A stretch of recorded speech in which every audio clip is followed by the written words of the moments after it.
quite a sight in the sky. So what was it? A fireball? Something streaking across the sky overnight. This video captured along El Cajon Boulevard in City Heights.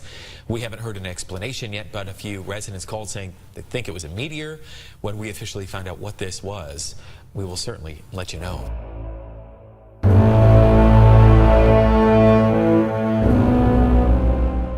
This fireball was seen in the sky last night. Look at this. This is video from Lakeside. Did you guys see this last night?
A spectacular conjunction of Venus and Jupiter, presented by science at NASA.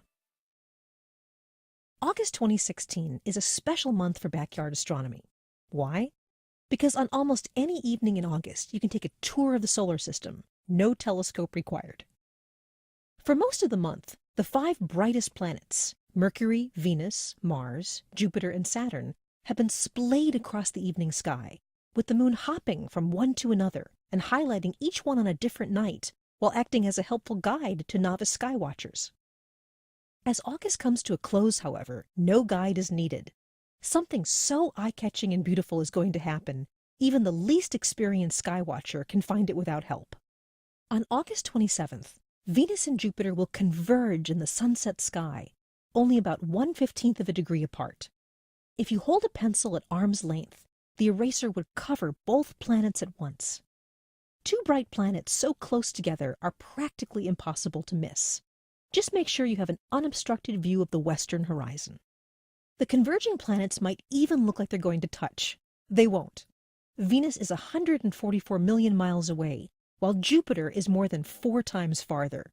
To the human eye, however, the distance between the two will appear breathtakingly small. At closest approach, Venus and Jupiter easily fit within the same binocular or telescopic field of view. If you have a small telescope, take a look. Because Venus is an interior planet, we sometimes see it as a crescent like the moon. But not this time. On August 27th, Venus will be nearly full. You'll see 93% of the cloudy disk of Venus illuminated by the sun. You'll also see the ruddy brown cloud belts of Jupiter and, maybe, the giant planet's largest moons. All of this will be visible, all at once, in the circumference of a single eyepiece. Just remember, though, that the telescope is not required.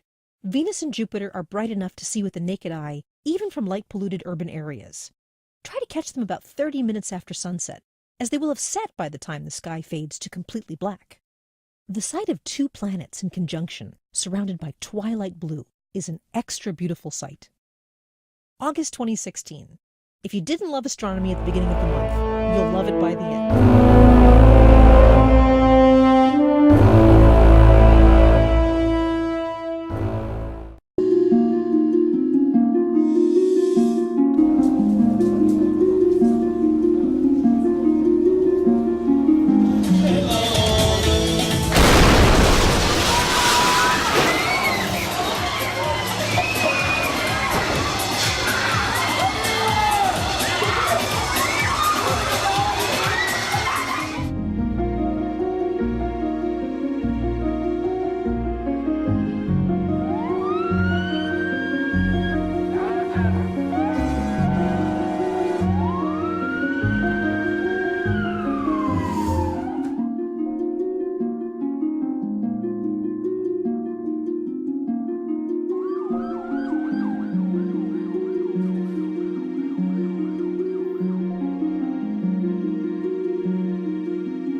morning, everyone. We want to get right to this Fox News alert. A wedding celebration turns deadly after an apparent terror attack targets their reception party. Saying at least 50 people are dead, and Turkey's president says ISIS is responsible. That's an awful story. Connor Powell is live from Middle East Bureau with some thrilling new details on this. Good morning, Connor. Well, good morning. Well, the Turkish President Erdogan saying that this child suicide attacker who launched a suicide bomb last night on a Kurdish wedding was between the ages of 12 and 14. They are blaming ISIS in Turkey. At least 50 people were killed, more than 90 were injured. According to Turkish officials, this wedding was wrapping up. The suicide bomber walked into a crowd that was dancing at the end of this wedding. Now, 1,000 people. That's unbelievable. Connor, thanks so much. And just hearing thinking about the 12-year-old bomber putting on a suicide vest. I saw the suicide vest there at the scene, the president saying that, between 12 and 14 years old. Yeah, I mean, it's just this brainwashing of these young people using this disgusting terrorism ideology and disguising it as religion. And then you have this at Well, a it's wedding. not what we know for certain. This is not a secular phenomenon. Right. People motivated by hope of financial gain or concerns about global warming or whatever the Obama people are trying to tell us do not do things like this. This is a religious movement. I mean, it may be a distorted one. Obviously, it is. Concerns that ISIS is turning to even more ruthless terror tactics, using children and teenagers as suicide bombers. This after a disturbing new video from Iraq shows police removing an explosive belt from a young boy. Connor Powell is live in our Middle East Bureau with more. Connor? well, Jenna, in the last year or so, ISIS has lost a great deal of territory in both Iraq and Syria because of the U.S.-led airstrikes. And they have also, at the same time, carried out attacks on civilian populations in Europe and Iraq and Syria and in Turkey. And increasingly, it looks like they might be turning now to children suicide bombers. Iraqi police yesterday arresting a teenage boy wearing a suicide vest in Kirkuk. The child told investigators he had been kidnapped and sent to blow himself up. Now, this comes after Turkish authorities believe a young boy between the ages of 12 and 14 attacked a wedding party in Gaziantep along the Turkish-Syrian border that killed 54 people. The ongoing Syrian civil war and the spillover violence in Iraq has just been brutal on the region's children. It's estimated there's about 9 million children who have been affected by the ongoing violence. Some 50,000 or so children in Syria alone have been killed. Many of these children that have survived and have been displaced are missing one parent or two parent, Jenna, making them very easily preyed upon by ISIS and other groups. It is a problem not only in terms of launching suicide attacks, but also needing desperate humanitarian assistance for all of these children. And it is a cycle of violence that, as long as this war in Syria continues, will likely continue. Jenna? Connor, thank you.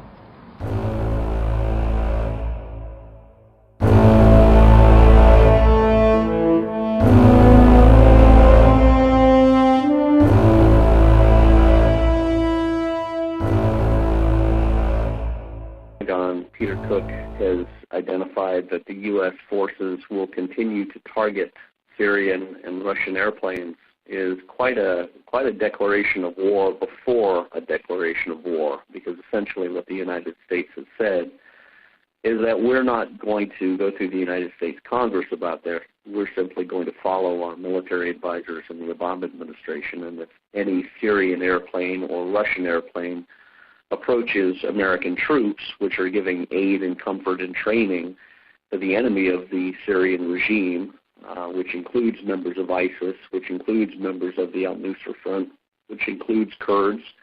If the U.S. forces are approached by Syrian forces, legitimate Syrian government forces defending their country, then the U.S. is going to destroy them. Well, essentially what that says is it's war already.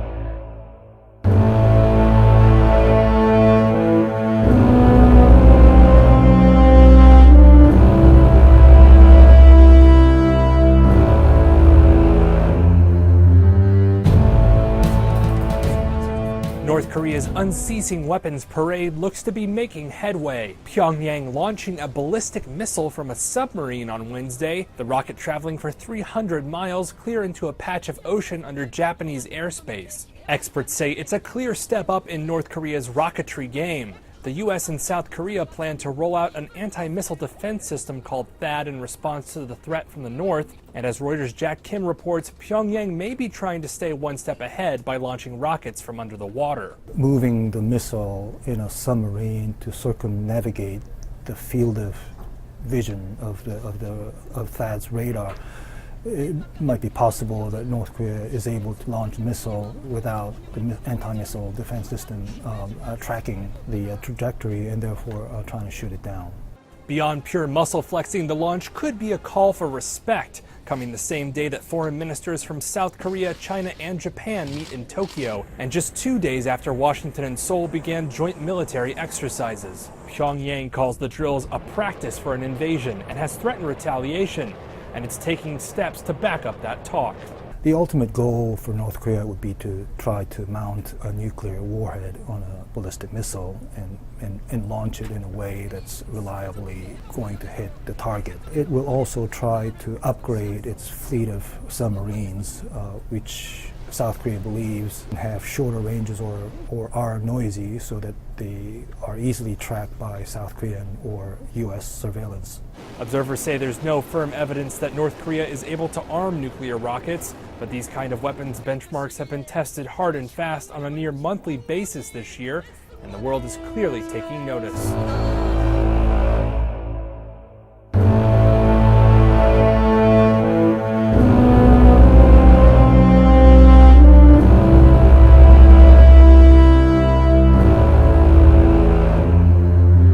This is USS UP team reporting from the Southern Arabian Gulf on the Porch Bridge waiting for a VI interaction at 1152 Zulu on 23 August 2016. Your assistance location is 253807 North, 0551025 East, heading 069 true at 16 knots. We hold visual contacts on 4 Iranian Kush WPB bearing 270 relative at 300 yards. Bridge-to-bridge comms were conducted, no response. Weapons uncovered, man conducting routine security patrol. Appears to be unsafe, unprofessional. This is standing by to track and report.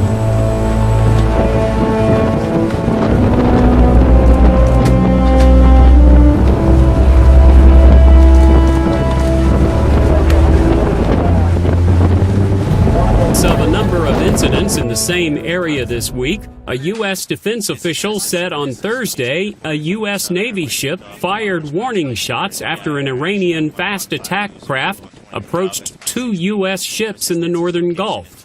Speaking on the condition of anonymity, the official said the USS Squall patrol craft fired 3 warning shots from a .50 caliber gun after warning flares did not work. The incident happened on Wednesday. The official said it started with 3 Iranian vessels, but there was only 1 around by the time the warning shots were fired.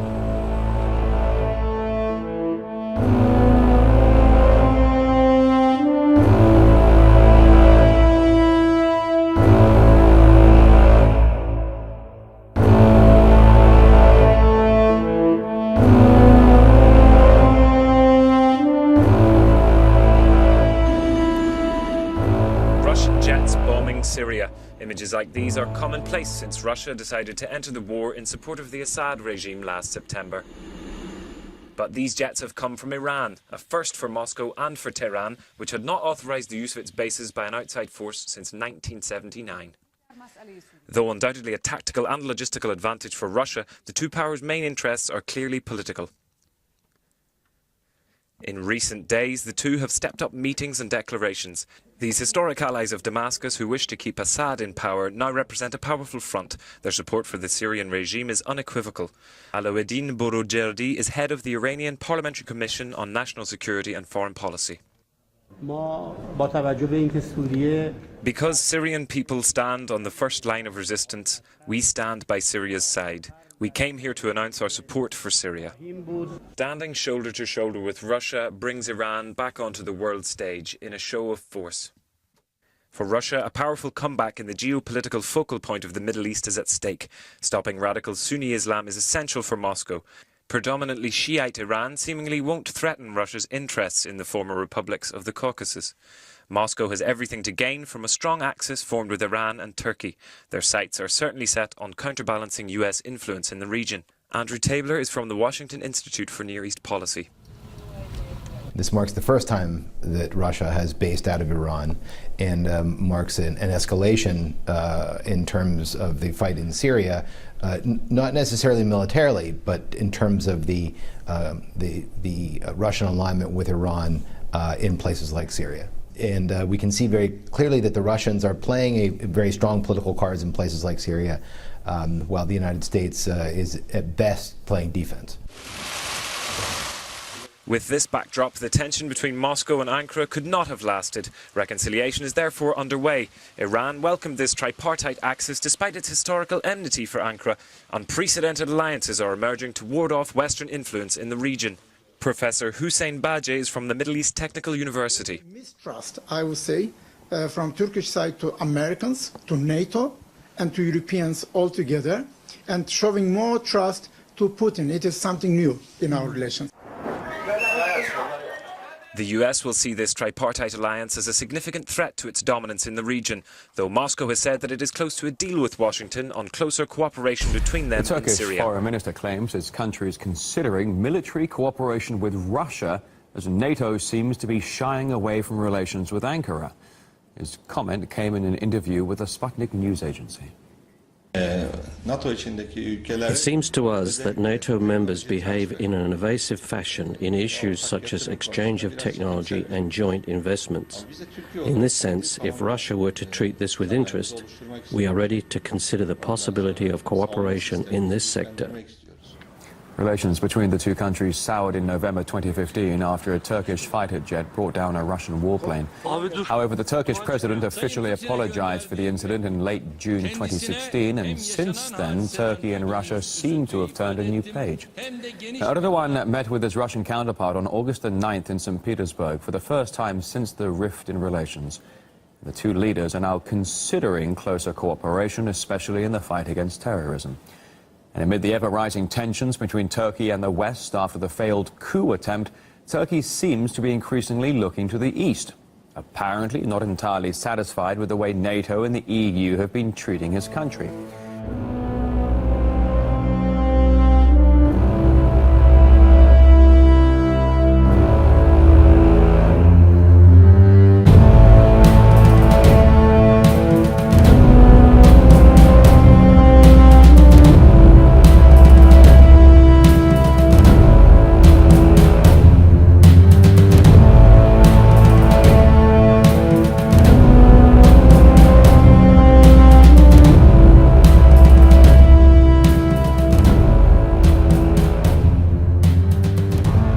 Authorities in Myanmar have sent police and the military to protect and rebuild centuries-old Buddhist pagodas around the ancient capital Bagan.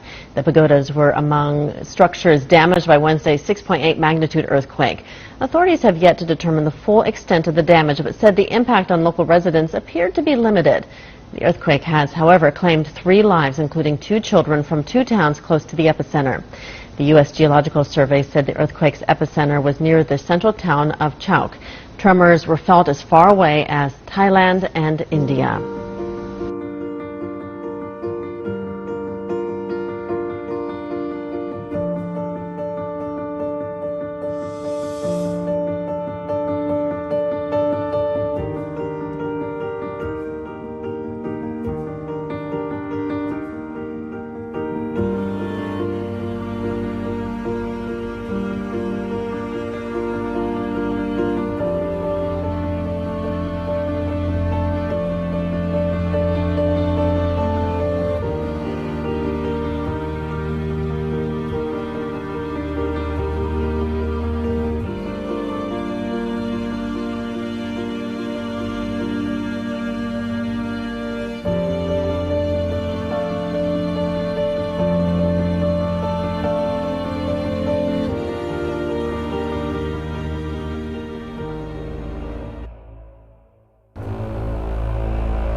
watching firsthand the massive damage caused by deadly flooding in the state. More than 100,000 residents have registered for federal emergency aid. Nearly 4,000 National Guard members have been deployed to help with recovery efforts in the state.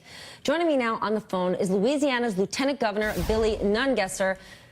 Lieutenant Governor, first, I want to express how sorry I am for what you and the residents of Louisiana are going through. How is the cleanup going? Well, thank you.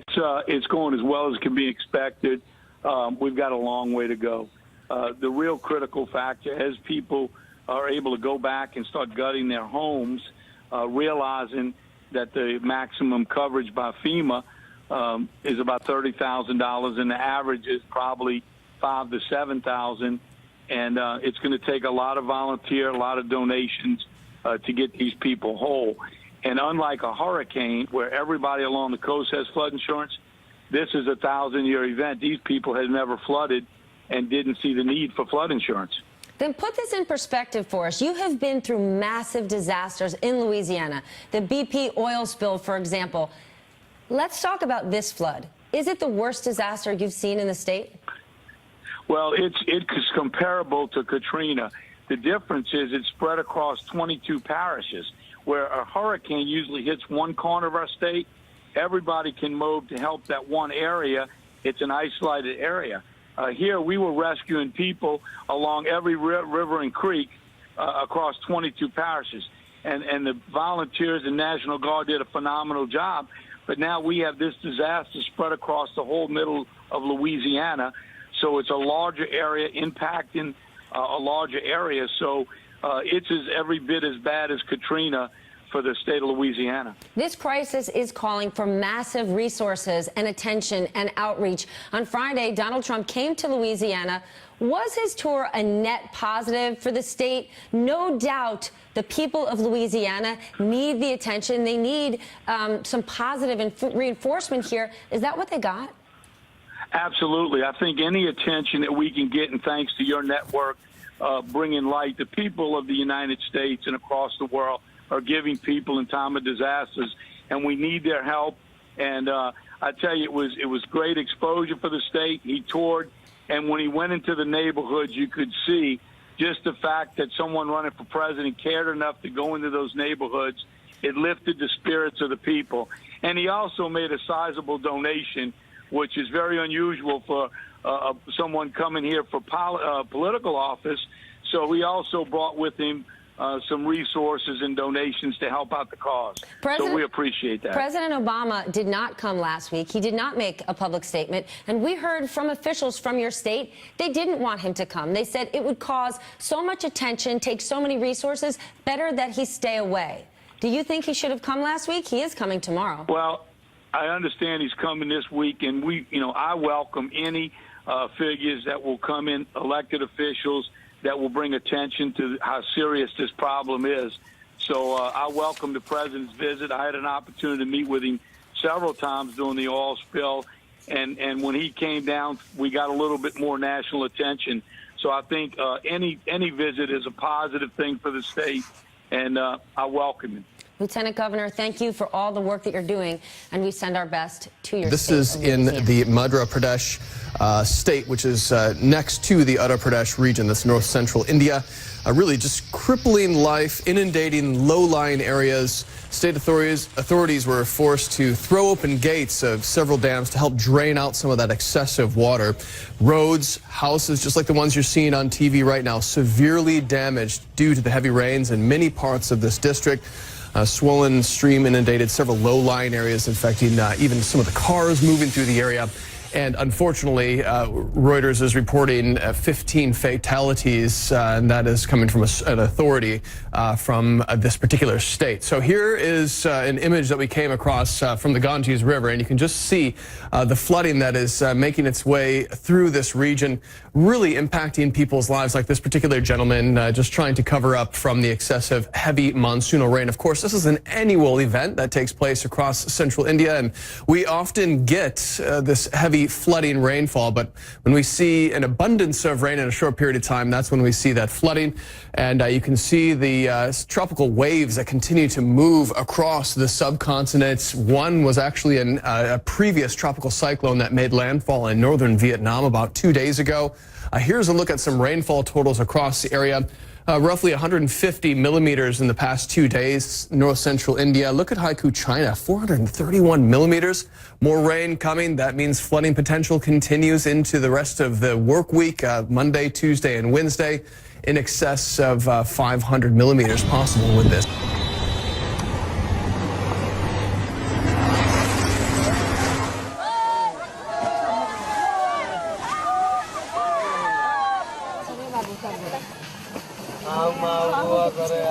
এখন আমরা কি রকম থাকছি আপনি তো মাঠে গেছি এখন খাওয়া পাচ্ছি না কিছু পাচ্ছি না আমাদের খুবই দুঃখ এখানে বলছে যে চর আছে আমরা বাঁধতে পারবো না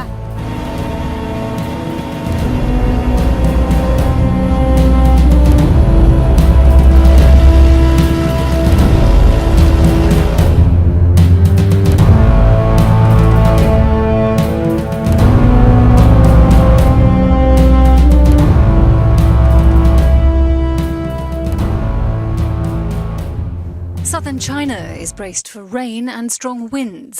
Typhoon Dianmu has already made landfall in Guangdong province on Thursday evening. The typhoon has already dumped heavy rainfall across the Laizhou Peninsula, leaving entire villages submerged in places. In the middle of the night, he says, between 3 and 4 a.m., that was when the rain was heaviest. When I got up this morning, there was more than 30 centimetres of water on the ground. Dianmu is a slow-moving storm and is not particularly strong. It's expected to cause heavy rainfall over parts of Guangdong, Hainan and Jiangxi provinces.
Fox 4's Katie Banks is also checking things out. Katie, where are you and what are you seeing?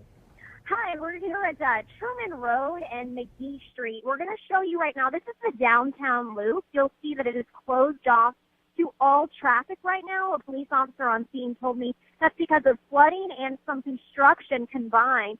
We're panning over right now. You're going to see that this is the traffic jam along Truman Road that is now just piling up as drivers are not able to go down that downtown loop road and they're having to detour. We have several KCPD officers here directing traffic, making sure everyone is safe. A lot of the road on the way here along those highways and even along this road, we've seen a lot of flash flooding. Some people we've seen hydroplane. The bottom line, you guys, is if you don't need to be on the roads right now, we would advise that you stay at home. The roads are getting pretty nasty, rainfall still coming down. And again, downtown loop right now is currently closed. We'll stick around and bring you the latest updates. Katie Banks, Fox 4 News, working for you live in Kansas City, Missouri. Katie, thanks for that. Travelers depending on the downtown streetcar system tonight will have to find another way to get around. Right now, the streetcar is temporarily shut down due to high water. Riders are being advised to keep an eye out for streetcar-linked buses to get a ride until the streets clear up for the streetcar to resume operation. The Westport area is seeing high water tonight.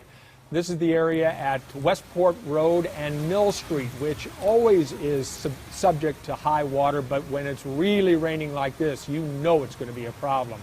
You can see the water up pretty high on the cars right now that are parked along Westport Road. Drivers are devastated looking at what's left over after Westport flooding. Dozens of their cars ruined. Yeah, some parts of the metro flooded quickly last night, leaving some drivers stranded. Yeah, dry now, but one parking lot in Westport looked a little more like a pond. Fox 4's Megan Briley is live outside of World Market near Westport Road and Mill Street with more. Just 24 hours ago, these cars were filled with water, and today drivers came back to see the aftermath. We just parked here, walked up, went to a couple bars. It was a normal Friday night. Rachel Peters was out in Westport with some friends when flash flood alerts started lighting up their phones. A friend of mine actually had also parked here, and he came running down here, said that his car was underwater, and I knew that meant mine was too. Rachel and a friend ran back out to her car in the World Market parking lot, and she couldn't believe her eyes. My car was just completely submerged. Water was up to her steering wheel, along with several others, dozens left with no form of transportation. And a friend texted me like, I hope you didn't go because it's flooding out there.